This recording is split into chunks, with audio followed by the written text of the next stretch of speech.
What is going on, everybody, and welcome back to I'd Try That.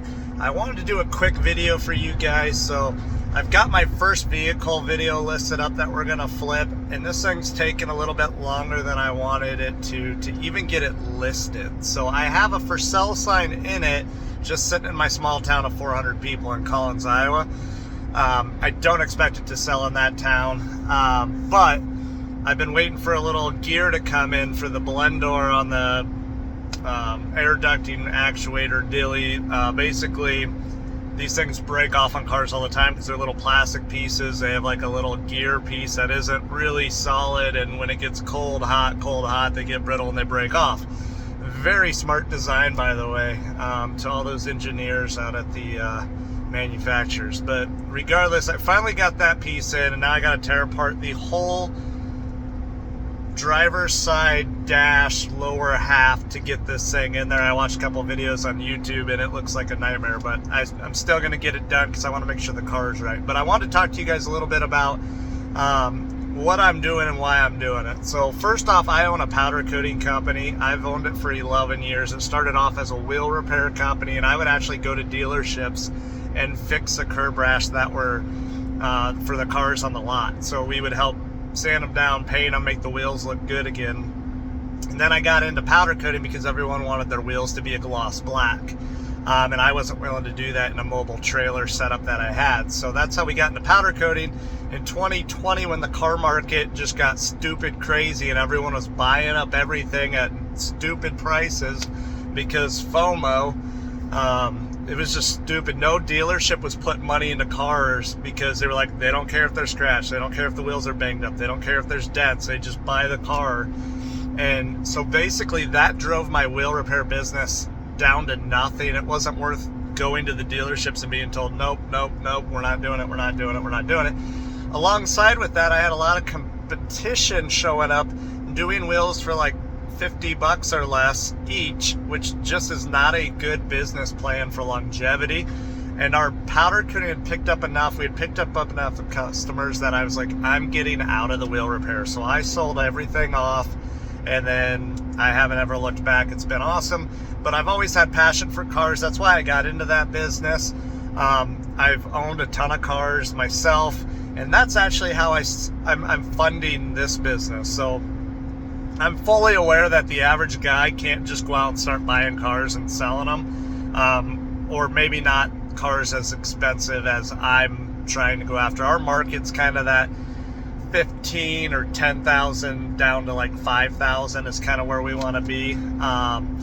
And so the way I'm funding this is totally outside of my powder coating business. I had a 2005 C6 Corvette that I had bought about 5-6 years ago. Love the car, absolutely loved it, but I just did not drive it enough. I have 2 kids, and if you know Corvettes, there's 2 seats, so I couldn't really take it anywhere other than to work and back. And well, I still love driving it on this drive. That wasn't making sense to me, so I sold that off. I believe I got $23,000 for it, and I just threw it in an account. My ultimate goal is to get a Cadillac. Originally I was looking at an ATS V series. Now I'm thinking like a Blackwing. So the goal is to sell enough cars to bring in enough supplemental income that I can justify buying a stupid expensive car with 4 doors that fits my whole family, that goes super fast. So that is my goal, ultimately financially. So that $23,000, I'm using that money to buy these cars.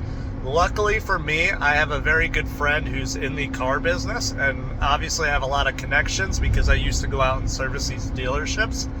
And so every time they get in a wholesale vehicle that they'll be wholesaling, he notifies me and lets me kind of have first stab at it if I'm willing to pay what they want. So he's got plenty of wholesalers that are willing to scoop it up otherwise, so he's not really worried about whether it'll sell or not. So a little backstory to what I'm doing here. So this Jeep, I jumped all over. It is in perfect condition. It's got every luxury that 2014 had out there, minus a sunroof or moonroof or moon whatever. It's got heated front seats, heated back seats, heated steering wheel, auto lift gate, just everything you would want. And I think it's a perfect first car or a perfect upgrade from a first car, depending upon money situations. And so that's a little bit of the background as to what I'm doing and why I got into it. We're actually looking at another second vehicle now because I'm not that deep into this one. So I have plenty of money left over to buy 2 cars, 3 cars maybe. The next one he wants me to buy is a Nissan Rogue. It's a 2015, I think, with 130,000 miles. And it's ugly, really ugly. Like, so ugly. I'm like, dude, this car is not attractive at all. He's like, well, you're in the business now, bud. You've got to be willing to sell smart cars, ugly cars, trucks, vans, whatever the hell will make you money. And I'm like, okay, fair enough. So I'm going to take a look at that. We're going to get some numbers going and see if it makes sense to buy it and sell it. I'm a numbers guy. And the one thing, I laugh every time my father-in-law would say this to me because he was a lawyer. He had his own private practice. And when I started my business, he goes, I'll give you one piece of advice, and it's you'll never go broke making a profit. And it's kind of like, duh, like the stupidest thing you could ever tell someone. But in reality, people don't really put thought into that you'll never go broke making a profit. I ran my powder coating business for 6-7 years, breaking even. Yes, I was taking a paycheck out of it, but I was never able to give myself a raise or buy new equipment or upgrade this or that because I never built a profit into it. I was literally just making enough to break even. So if you're going to start your own business, if you're going to start a car dealership or whatever it is, you need to know your numbers. That is not a joke. You need to know your overhead. You need to know your daily costs. For these vehicles, I'll show you later, but we keep track of every penny we spend on them. We charge to pick them up and bring them back. Parts, cleaning, tire service, whatever they need. The flyers that go in them, the advertising costs if we run ads on them. We're going to track every single cent so that we know exactly what we're making. Right now, because I'm doing it under my name and not a business, I'm not tracking my labor because it's more of a side hustle than anything. But when we get full-fledged and I get this building right behind me up and running as a used dealership, we will be tracking hours and that sort of thing because we have to know if we're making money. If we're not making money, if we can't pay employees, if we can't pay ourselves, why are we doing all this work? So that's all I got for you guys today. Hopefully you found some information in here helpful. Make sure to subscribe if you haven't. This channel is going to be really cool. You're going to see a bunch of my personal stuff. If you're from my Right Now Powder Coating channel, which is pushing 17,000 subs, thank you to all those guys. I'm going to actually try and get some of them over here.